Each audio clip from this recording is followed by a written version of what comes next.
Assalamualaikum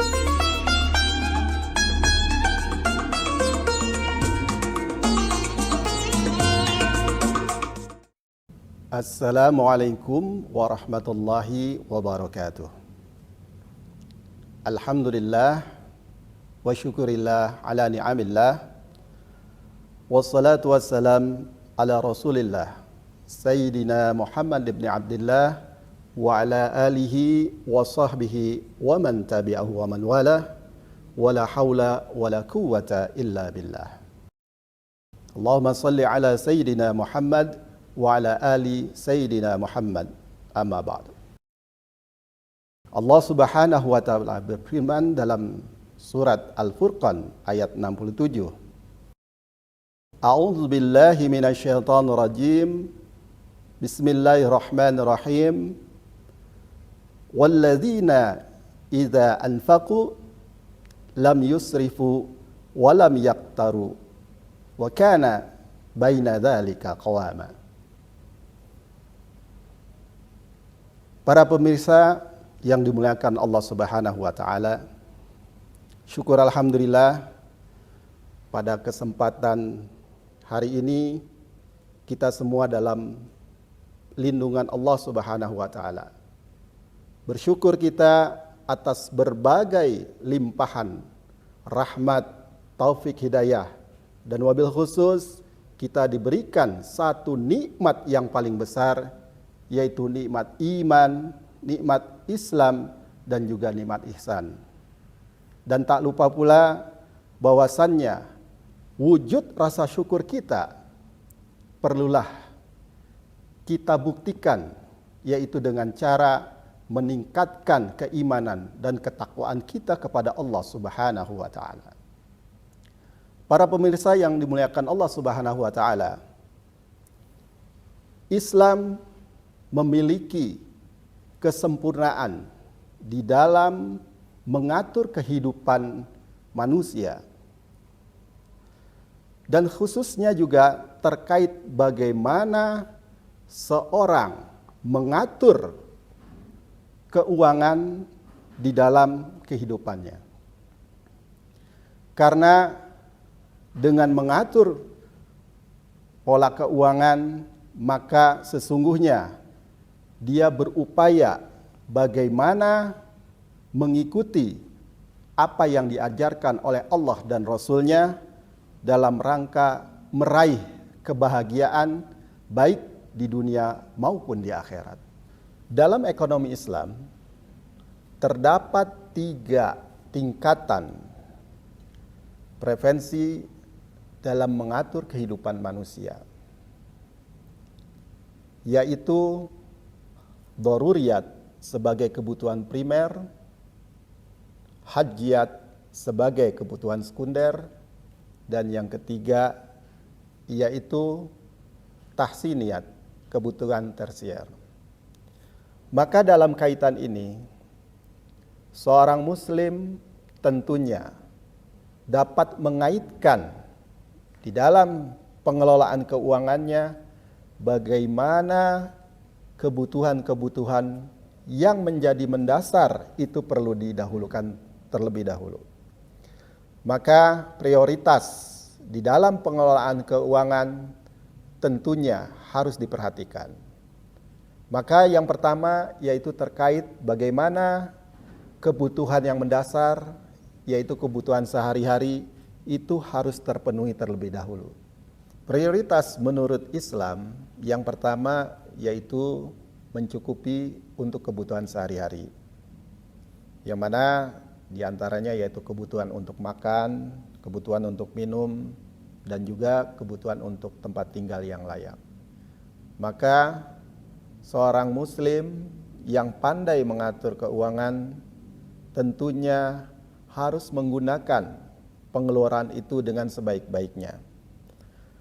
Jangan sampai kebutuhan yang tadinya primer tapi dengan ego ataupun gaya hidup akhirnya lebih memprioritaskan kepada kebutuhan yang di luar kebutuhan primer tersebut.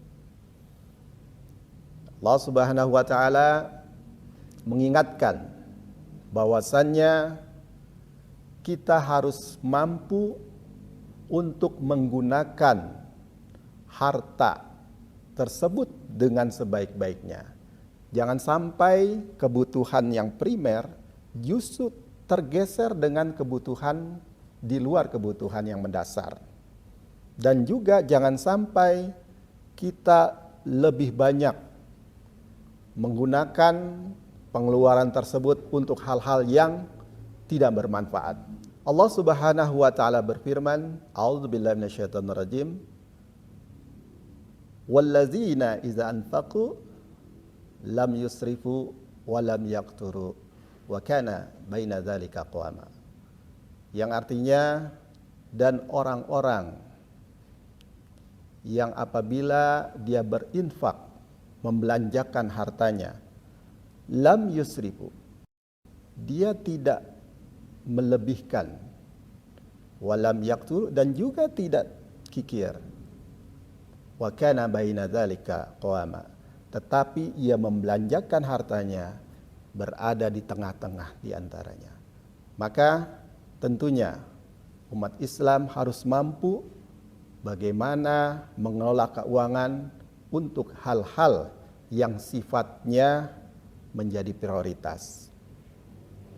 Para pemirsa yang dimuliakan Allah Subhanahu wa taala, selanjutnya adalah bagaimana kita berupaya, jika kita memiliki hutang, maka tentunya itu menjadi prioritas selanjutnya.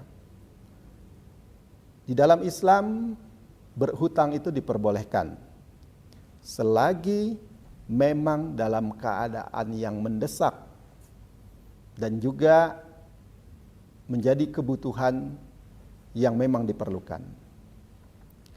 Namun jangan sampai hutang yang sudah kita ambil sampai tidak dibayarkan.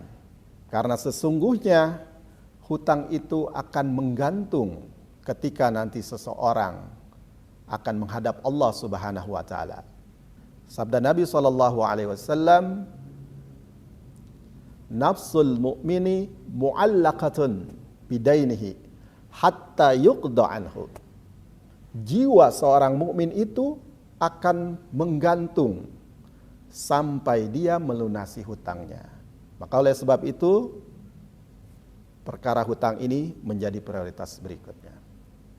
Para pemirsa yang dimuliakan Allah Subhanahu wa taala, prioritas selanjutnya yaitu bahwasannya harta kita itu terdapat hak orang lain. Maka tentunya perlu dikeluarkan zakat ataupun infak ataupun sedekah.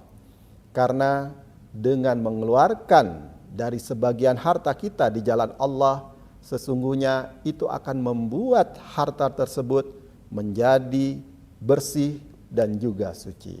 Allah Subhanahu wa taala berfirman, A'udzubillahi minasyaitonirrajim. Khudz min amwalihim shadaqatan tutahhiruhum wa tuzakkihim biha. Allah Subhanahu wa taala mengatakan, ambillah dari sebagian harta mereka itu sebagai bagian dari zakat. Karena itu akan membersihkan dan juga akan mensucikan dari harta tersebut. Maka tentunya sebagai seorang muslim, menjadi prioritas adalah mengeluarkan sebagian hartanya di jalan Allah. Dan yang terakhir tentunya jangan sampai kita menggunakan keuangan itu untuk hal-hal yang sifatnya konsumtif, tetapi perlu kita gunakan untuk sesuatu yang lebih manfaat. Hidup sederhana, karena Rasulullah SAW menjadikan suri toladan kita, yang mana di dalam kehidupan Rasulullah hidup dalam keadaan yang sederhana. Hidup sederhana bukan artinya susah, tetapi di situ ada nilai-nilai untuk mengendalikan diri kita agar diri ini menjadi diri yang tidak tamak atau rakus. Karena sesungguhnya pengajaran melalui hidup sederhana adalah sebuah bagian untuk mendekatkan diri kita kepada Allah Subhanahu wa taala. Para pemirsa yang dimuliakan Allah Subhanahu wa taala, mungkin itu yang bisa disampaikan pada kultum yang singkat ini. Mudah-mudahan di bulan Ramadan yang penuh berkah ini, Allah Subhanahu wa taala memberikan kekuatan kepada kita untuk bisa menjadi pribadi-pribadi yang takwa kepada Allah dan juga mampu mengelola keuangan dengan bijaksana. Karena sesungguhnya keberkahan itu adalah yang perlu kita dahulukan. Semoga bermanfaat. Hadanallahu wa iyyakum ajmain. Assalamualaikum warahmatullahi wabarakatuh.